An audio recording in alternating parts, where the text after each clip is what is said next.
नमस्कार प्रिय दर्शकों, हर हर महादेव दर्शकों, आप सभी का एक बार पुनः स्वागत है। आज के इस वीडियो में आप सभी को बताऊंगा कि जो स्त्रियां अपने पति के साथ भोजन करती है तो उनको कौन सा पाप लगता है। ये वीडियो वह स्त्रियां जरूर देखें जो पति के साथ बैठ के भोजन करने लगती है, क्योंकि यह वीडियो उन सभी स्त्रियों को उनके द्वारा किए जा रहे पाप से बचा सकता है।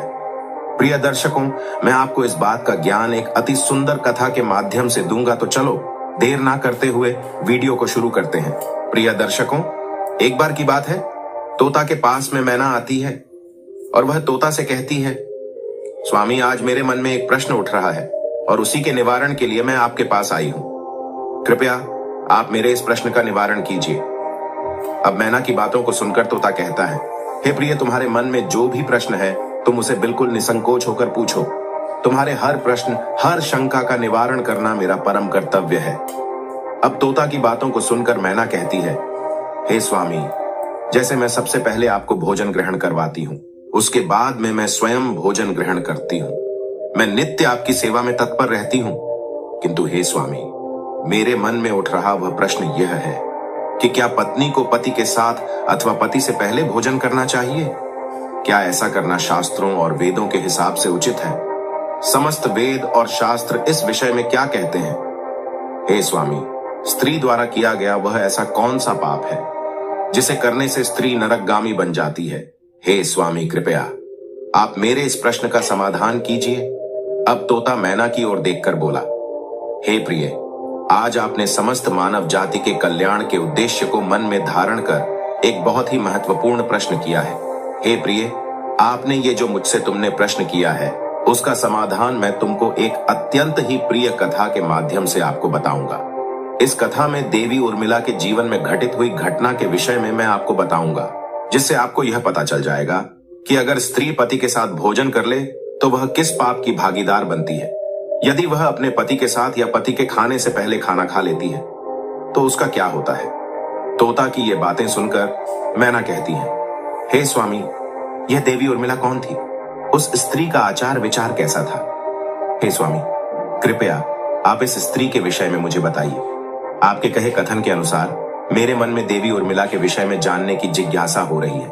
अब तोता कहता है, हे प्रिय, आज तुम्हारे आग्रह पर मैं तुम्हें देवी उर्मिला की एक अत्यंत महत्वपूर्ण कथा को सुनाता हूं। हे देवी, इस कथा के अनुसरण से तुम्हारे सभी प्रश्नों के उत्तर मिल जाएंगे, इसीलिए इस कथा को आप ध्यान पूर्वक सुनो।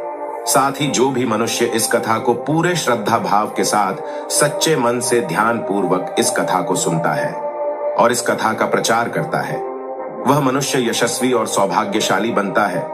उस व्यक्ति को कभी भी नरक की प्राप्ति नहीं होती है। अब तोता से मैना कहती है, हे स्वामी, मैं इस कथा को अवश्य ध्यान पूर्वक सुनूंगी। कृपया आप इस कथा को सुनाइए। अब तोता कहता है, हे प्रिय, मैं तुम्हें अब कथा को सुनाता हूं। हे प्रिय, आज से कई वर्ष पूर्व अयोध्यापुरी नाम की एक नगरी हुआ करती थी। उस नगरी में एक राजा राज्य करता था जिसका नाम कश्यप था। महाराज कश्यप धर्म का पालन करने वाले एक अत्यंत ही गुणवान, चरित्रवान और अत्यंत न्यायप्रिय एक कुशल सम्राट थे। महाराज का विवाह काशी नरेश की पुत्री देवी उर्मिला के साथ हुआ था। देवी उर्मिला एक पतिव्रता और न्याय के प्रति अपने पति के समान ही थी। देवी उर्मिला सत्य का व्रत पालन करने में सर्वगुण संपन्न, गुणवान तथा महान पवित्र स्त्री थी। देवी उर्मिला के पति महाराज कश्यप के राज में सभी बहुत प्रसन्न थे, क्योंकि उन्होंने अनेक यज्ञ तथा अनेक पुण्य के कार्य किए थे। उन्होंने अनेकों देवालय बनवाए, अनेकों कुएं खुदवाए, अनेकों वाटिकाएं बनवाई तथा महाराज कश्यप सदैव ही साधु संतों की रक्षा में तत्पर रहते थे। महाराज कश्यप जहां राज्य करते थे उस राज्य के समीप एक बहुत ही घना जंगल था। वह जंगल इतना बड़ा और घना था कि उस जंगल में जाने से सभी मनुष्य दिन में भी डरते थे। अब उस घने जंगल में एक भेड़िया अपनी पत्नी के साथ रहा करता था। वह भेड़िया बड़ा ही विशालकाय और भयंकर आकार वाला था, जिससे सभी मनुष्य भयभीत रहते थे। उस भेड़िए के भय से मनुष्य उस वन के मार्ग से जाने से डरते थे। वह भेड़िया रात को अपने शिकार के लिए निकलता था। उस भेड़िए ने अपने भयंकर आकार की वजह से कई इंसानों को आहत भी किया था और कुछ को तो मार ही डाला था। फिर जब यह बात महाराज कश्यप को पता चली तो उन्होंने उस भेड़िए का शिकार करने का निश्चय कर लिया। उन्होंने सोचा, अगर मैंने इस भेड़िए का शिकार नहीं किया तो एक ना एक दिन यह हमारे राजमहल में भी आ सकता है। महाराज इतना सोच ही रहे थे कि उधर से कुछ गांव वाले आए और वह सभी कहने लगे, महाराज, एक भेड़िए ने आपके राज्य में उत्पात मचा रखा है। आज भी उसने 2 बच्चों का शिकार कर लिया है। उन्हें मार के वह खा गया है।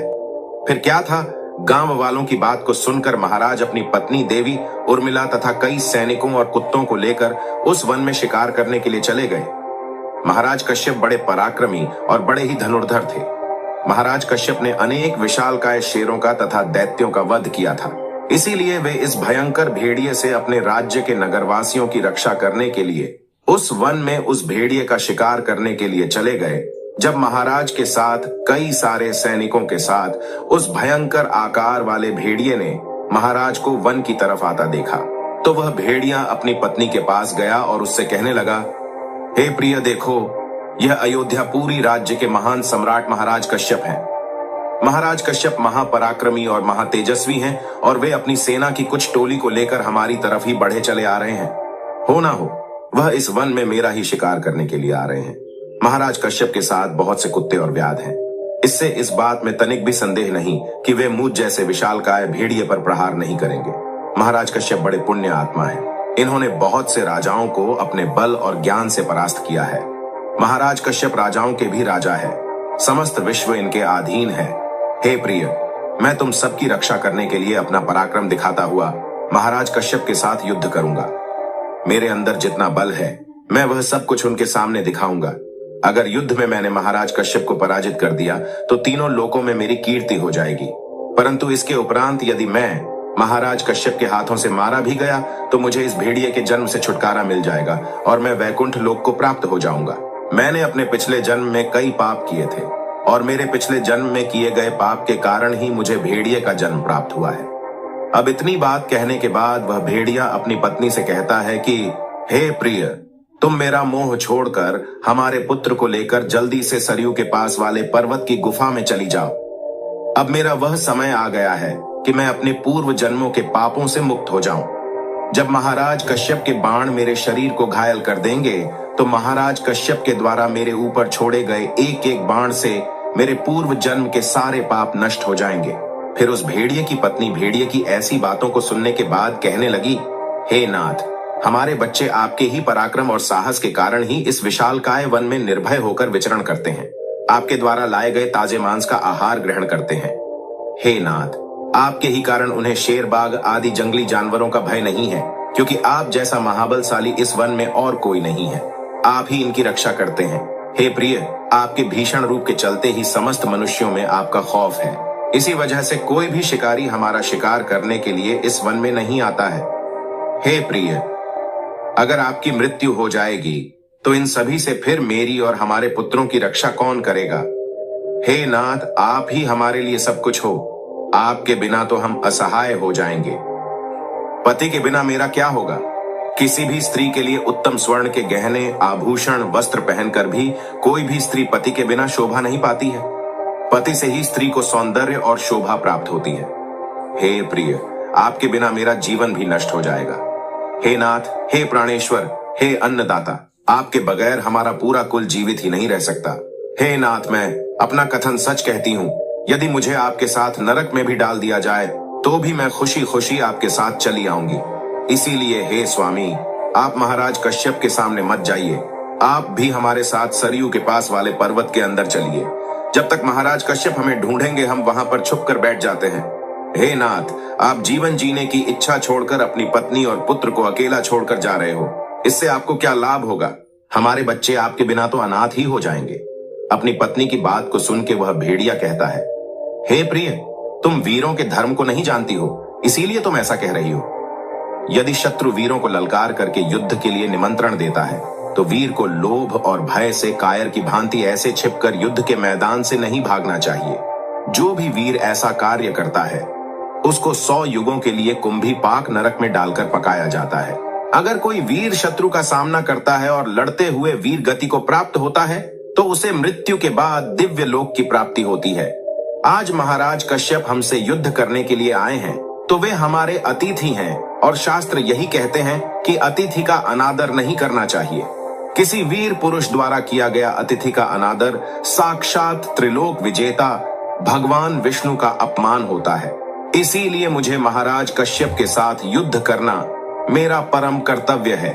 पति की बात सुनकर उस भेड़िए की पत्नी कहती है, हे प्राणनाथ, ठीक है, यदि आप आज महाराज कश्यप के साथ युद्ध ही करना चाहते हैं तो मैं भी आपके साथ रहकर आपका पराक्रम देखूंगी और मैं भी आपके साथ युद्ध क्षेत्र में चलकर महाराज कश्यप से युद्ध करूंगी।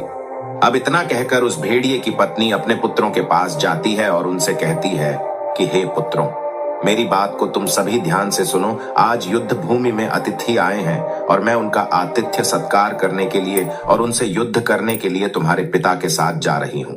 इसीलिए तुम सभी अपने भाइयों के साथ में सरयू के पर्वत की गुफा में जाकर छिप जाओ। महाराज कश्यप बड़े ही बलवान हैं। मुझे पता है कि महाराज कश्यप इस युद्ध में हमारा संहार कर देंगे। मैं तुम्हारी माँ हूँ और एक माँ सदैव अपने बच्चों का भला ही चाहती है। इसीलिए तुम सभी मेरी आज्ञा का पालन करो और जाकर सरयू की पास वाली गुफा में जाकर छिप जाओ और अपने प्राण बचाओ। फिर उस भेड़नी के सभी बच्चे कहने लगे, हे माँ, हम अपने यशस्वी पिताजी की संतान हैं। हमारी रगों में हमारे पिताजी का खून है। जब मेरे पिताजी वहां युद्ध करने जा रहे हैं तो हम कहीं जाकर छिप नहीं सकते।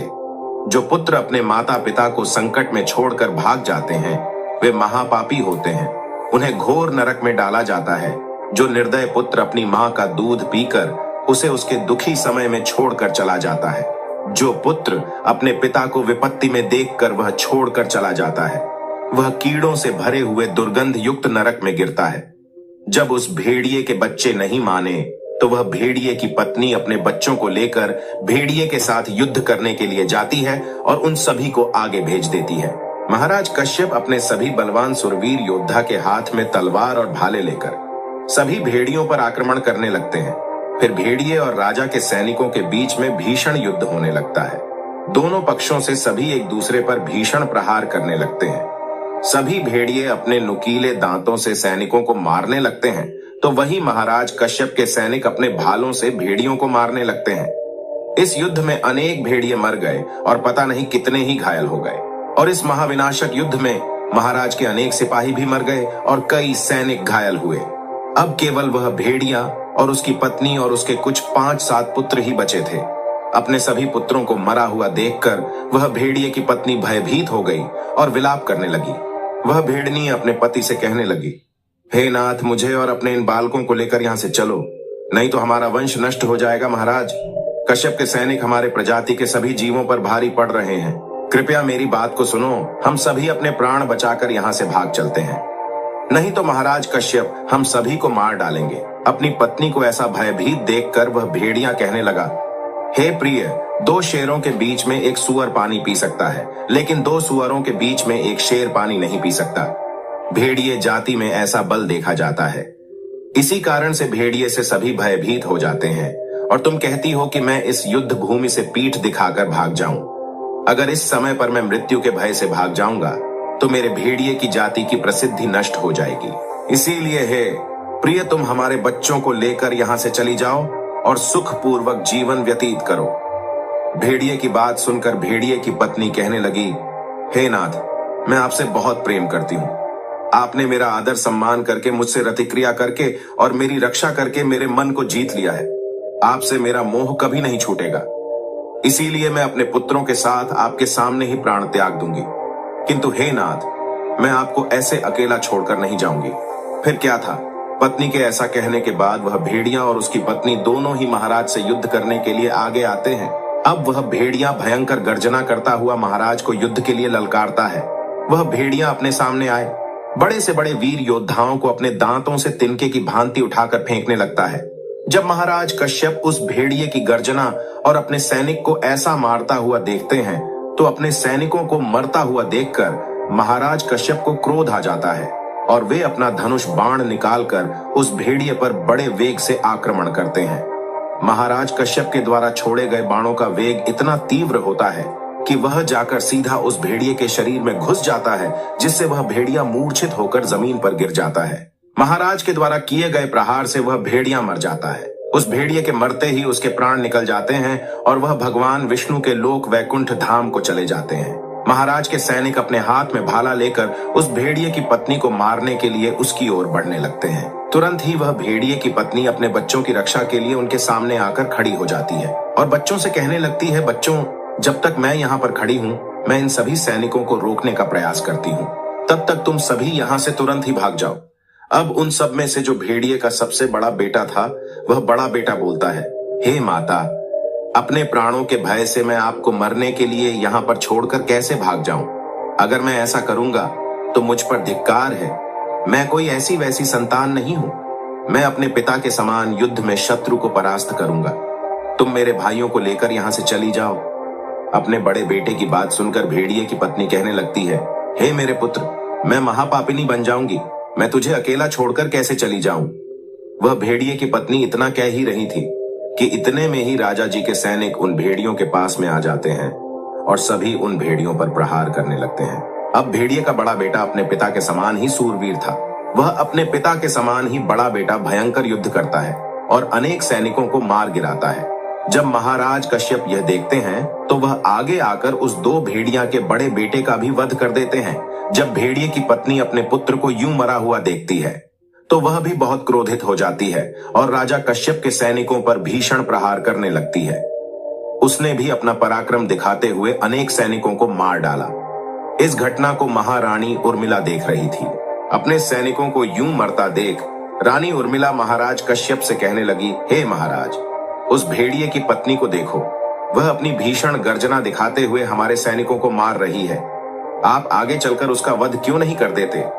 तब महाराज कश्यप कहते हैं, हे प्रिय, यह भेड़िया की पत्नी एक स्त्री है। मेरा यह वचन है कि मैं स्त्री का वध नहीं करूंगा। स्त्री का वध करने से महापाप लगता है। इसीलिए मैंने उस भेड़िए की पत्नी को ना खुद मार रहा हूं और ना किसी को उसे मारने के लिए भेज रहा हूं। मुझे स्त्री का वध करने में बड़ा ही भय लगता है। अब महाराज कश्यप इतना कहकर महाराज चुप हो गए। फिर महाराज की सेना में एक महाबलशाली सिपाही था। उसने उस भेड़िए की पत्नी पर प्रहार किया। उसके एक ही प्रहार से ही वह भेड़िए की पत्नी जमीन पर मूर्छित होकर गिर गई।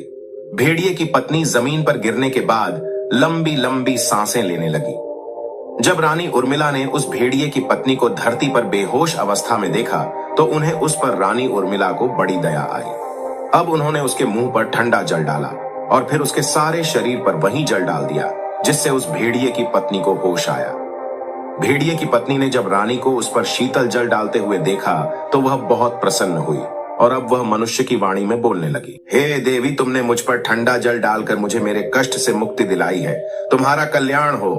उस भेड़नी के ऐसे वचन सुनकर रानी उर्मिला को बड़ा आश्चर्य हुआ। वह सोचने लगी, यह तो आज मैंने बड़ी ही विचित्र चीज देखी कि एक भेड़िए की पत्नी मनुष्य की वाणी में सुंदर और स्पष्ट संस्कृत बोल रही है। अब रानी उर्मिला ने उस भेड़िए की पत्नी से कहा, हे भद्रे, तुम कौन हो? तुम्हारा बर्ताव विचित्र है। पशु होकर भी तुम मनुष्य की वाणी में बोल रही हो। तुम मुझे तुम्हारे पूर्व जन्म का वृतांत सुनाओ। किस कारण से तुम्हें इस पशु के रूप में जन्म मिला है? अब रानी की बात सुनकर वह भेड़िए की पत्नी कहने लगती है कि हे देवी, मेरे पति ने पिछले जन्म में गुरुजनों का अपमान किया था। इसी कारण से उन्हें भेड़िया का जन्म प्राप्त हुआ था। इसी वजह से मुझे भी इसी योनि में डाल दिया गया। अब मैं आपको मेरे पूर्व जन्म का वृतांत बताती हूँ। हे देवी, कलिंग नाम के देश में श्रीपुर नाम का एक सुंदर नगर था। उस नगर में वसुदत्त नाम के एक विद्वान ब्राह्मण रहते थे। मैं उसी वसुदत्त ब्राह्मण की पुत्री थी। उन्होंने मेरा नाम सुचेता रखा था। उस समय उस नगर में मेरे जितनी सुंदर और मुझ जैसी सुंदरता से मन को मोह लेने वाली स्त्री और कोई नहीं थी। हे देवी, मैं अपने सौंदर्य और रूप के घमंड में उन्मत्त हो गई थी। मेरी मुस्कान बड़ी ही मनमोहक थी। जब मैं जवान हुई तो मेरा सुंदर रूप और मेरे यवन को देखकर मेरी माता को बड़ा भय सताने लग गया। एक दिन वह मेरे पिता से कहने लगी, हे नाथ, अपनी कन्या जवान हो चुकी है, उसका विवाह क्यों नहीं कर देते? इसे शीघ्र ही किसी वर को सौंप दीजिए। फिर मेरे पिताजी ने कहा कि हे कल्याणी, मैं अपनी पुत्री का विवाह उसी पुरुष के साथ करूंगा जो विवाह करने के बाद भी मेरे ही घर में निवास करेगा। सुचेता मुझे बड़ी प्रिय है। मैं इसे अपनी आंखों से दूर नहीं होने देना चाहता। फिर एक दिन देवदत्त नाम का एक जवान विद्वान ब्राह्मण मेरे द्वार पर आ गया। मेरे पिता उसके ज्ञान और कुशलता को देखकर बहुत प्रसन्न हुए और बातों ही बातों में मेरे पिताजी ने उससे मुझसे विवाह करने के लिए पूछ लिया। फिर मेरे पिता ने उस देवदत्त ब्राह्मण से मेरा विवाह कर दिया। अब क्या था देवदत्त, वे हमारे साथ ही हमारे घर पर रहने लगे, परंतु मैं अपने माता पिता के लाड़ प्यार से बिगड़ चुकी थी। मैं अपनी विवेक शक्ति को खो चुकी थी। मैंने कभी अपने पति की सेवा नहीं की, कभी उनके चरण स्पर्श नहीं किए। मैं सदा उन्हें क्रूर दृष्टि से देखती थी, उनका अपमान करती थी, उन्हें नाम लेकर पुकारती थी, उनके भोजन से पहले भोजन कर लेती थी। मैं अपने पति से ही खुद का भोजन परोसवा लिया करती थी। मैं अपनी मर्जी से स्वच्छंद होकर यहाँ वहां घूमने निकल जाया करती थी और बात बात पर अपने पति का अपमान करती रहती थी। मैंने उनके साथ कभी संबंध भी नहीं बनाया, उन्हें मेरे शरीर को कभी हाथ भी लगाने नहीं दिया। देवदत्त एक अत्यंत ही शांत स्वभाव के थे। उन्होंने मुझे अनेक दिनों तक सहन किया और फिर एक दिन वे मुझसे अत्यंत दुखी हो गए और मुझसे दुखी होकर उन्होंने मुझे छोड़ दिया और मुझे छोड़कर कहीं चले गए। मेरे पति के जाते ही मेरे पिता बहुत दुखी हो गए और मेरे पिता मेरी माताजी से कहने लगे, हे प्रिय सुनो, हमारे दामाद हमारी पुत्री को छोड़कर चले गए हैं। हमारी पुत्री ही पापचारिणी थी, दामाद तो विद्वान थे। मैं क्या जानता था कि हमारी पुत्री सुचेता दुष्ट और कुलनाशनी होगी।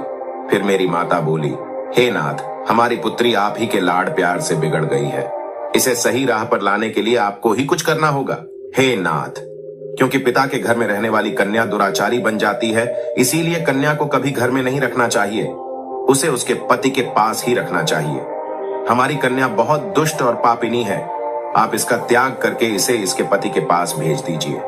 इस प्रकार से मेरी माता के वचन सुनकर मेरे पिता बहुत क्रोधित हुए और मुझे कहने लगे, अरे दुष्टा कुलघातिनी, हमारे कुल में कलंक लगाने वाली दुराचारिणी, तेरे ही कारण हमारा इतना प्यारा दामाद देवदत्त हम सबको छोड़कर कहीं चला गया है। इसीलिए तेरा पति जहां पर भी है, तू वहीं पर चली जा, अथवा तुझे जो स्थान अच्छा लगे वहां पर चली जा। फिर मैं अपने घर को छोड़कर चली गई। बाहर जाने पर मुझे लोग कुलटा पापिनी दुराचारिणी कहकर संबोधित करने लगे। इसीलिए मैं अपने पति को ढूंढते हुए एक वन को चली गई। फिर एक दिन वन में मैं एक कुटिया के सामने जाकर खड़ी हो गई और भिक्षा मांगने लगी। वहां पर उस कुटिया में रहने वाली दिव्यानी नाम की स्त्री ने मुझे देखकर अपने पति से कहा, हे स्वामी, द्वार पर एक दुखिया दुबली पतली सी स्त्री भिक्षा मांगने के लिए आई है। दिव्यानी का पति देवदत्त ही था जिन्होंने मेरा त्याग किया था। मुझे देखकर उन्होंने मुझे पहचान लिया और अपनी पत्नी से कहने लगे, हे प्रिय, ये मेरी पहली पत्नी है जो मुझे बहुत प्रिय थी, इसीलिए तुम इसका आदर सत्कार करो और इसे अपने घर में स्थान दो। फिर दिव्यानी ने अपने पति की आज्ञा का पालन करते हुए मुझे घर के अंदर बुला लिया और मुझे पहनने के लिए वस्त्र दिए। फिर एक दिन मैं बैठकर दिव्यानी के अच्छे स्वभाव का और मेरे दुष्ट स्वभाव का विचार करने लगी और मुझे बड़ा दुख होने लगा। अधिक चिंता करने के कारण मेरा हृदय फट गया। अब वह भेड़िए की पत्नी आगे कहती है कि हे देवी, उसी क्षण मेरी मृत्यु हो गई। फिर यमराज के 2 दूत उस स्थान पर आ गए और मुझे उठाकर यमलोक ले गए। वहां पर यमराज ने मेरा लेखा जोखा देखा और यमदूतों से कहा, हे दूतों, इस पापिनी स्त्री ने अपने पति का बहुत अपमान किया है। ये पति से पहले ही भोजन कर लेती थी, अपने पति को नाम से बुलाती थी, उससे घर के काम करवाती थी, इसीलिए इस पापी स्त्री को ले जाकर नरक में डाल दो। फिर महाराज यमराज का आदेश मिलते ही यमदूत मुझे नरक में लेकर गए और उन्होंने मुझे जलते हुए अंगारों में डाल दिया। नरक में मुझे अनेक वर्षों तक कष्ट भोगने पड़े। फिर नरक की सजा भुगतने के बाद यमराज ने मुझे इस भेड़नी योनि में डाल दिया। वह भेड़िए की पत्नी बोली, हे देवी, इस प्रकार से मैंने आपको मेरे पूर्व जन्म का वृतांत सुना दिया है। कृपया आप मुझे इस जीवन से मुक्ति दिला दो। आपने अपने पति की बहुत सेवा की है, इसीलिए मुझे आपका थोड़ा सा पुण्य प्रदान करो। फिर रानी उर्मिला भागती महाराज कश्यप के पास गई और महाराज से कहने लगी, हे स्वामी, अब मैं क्या करूं? वह भेड़िए की पत्नी मुझसे मेरे थोड़े से पुण्य मांग रही हैं। मैं क्या करूं? आप जो आज्ञा देंगे मैं वही करूंगी। महाराज कश्यप कहते हैं, हे प्रिय, ये बेचारी बहुत दुख भुगत चुकी है, तुम अपने पुण्य इसको देकर इसका उद्धार करो। महाराज कश्यप की आज्ञा लेकर रानी उर्मिला उस भेड़िए की पत्नी के पास गई और उससे कहने लगी, हे देवी, मैं अपने 1 वर्ष का पुण्य तुम्हें प्रदान करती हूं। रानी के इतना कहते ही उस भेड़िए की पत्नी के प्राण चले गए और उसके शरीर से एक दिव्य स्त्री प्रकट हुई और फिर वह महारानी और महाराज को नमस्कार करके विष्णु लोक को चली गई। अब तोता आगे कहता है, हे प्रिय, अब आपको आपके सभी प्रश्नों का उत्तर मिल गया होगा कि वह कौन सा पाप है जो स्त्रियां करती हैं, और समस्त स्त्रियों को इस पाप को करने से बचना चाहिए, क्योंकि शास्त्रों में भी साफ लिखा है कि एक विवाहित स्त्री को पति के भोजन कर लेने के बाद ही उसे भोजन करना चाहिए। अब मैना कहती हैं, हे स्वामी, मैं सब कुछ समझ चुकी हूँ। आपका मुझे इस कथा का अवलोकन कराने के लिए धन्यवाद। प्रिय दर्शकों, अब तो आपको पता चल गया होगा कि एक स्त्री को पति के साथ भोजन करने से, या फिर पति का अनादर करने से, या फिर पति के साथ कोई दुर्व्यवहार करने से उस स्त्री का क्या हश्र होता है। ये तो आपको सभी को इस वीडियो के माध्यम से पता चल ही गया होगा। प्रिय दर्शकों, आपको वीडियो कैसा लगा हमें कमेंट करके अवश्य बताना, और इस वीडियो को ज्यादा से ज्यादा लोगों में शेयर करना, ताकि उन्हें भी इस बात का पता चल सके। और जिन लोगों ने भी अभी तक हमारे चैनल को सब्सक्राइब नहीं किया है, वह हमारे चैनल की सदस्यता लेकर हमारे चैनल के एक सदस्य बन सकते हैं। प्रिय दर्शकों, इस वीडियो में आप सभी लोग जय श्री कृष्ण नाम का कमेंट अवश्य कर देना। प्रिय दर्शकों, आप सभी का वीडियो को यहां तक देखने के लिए दिल से धन्यवाद।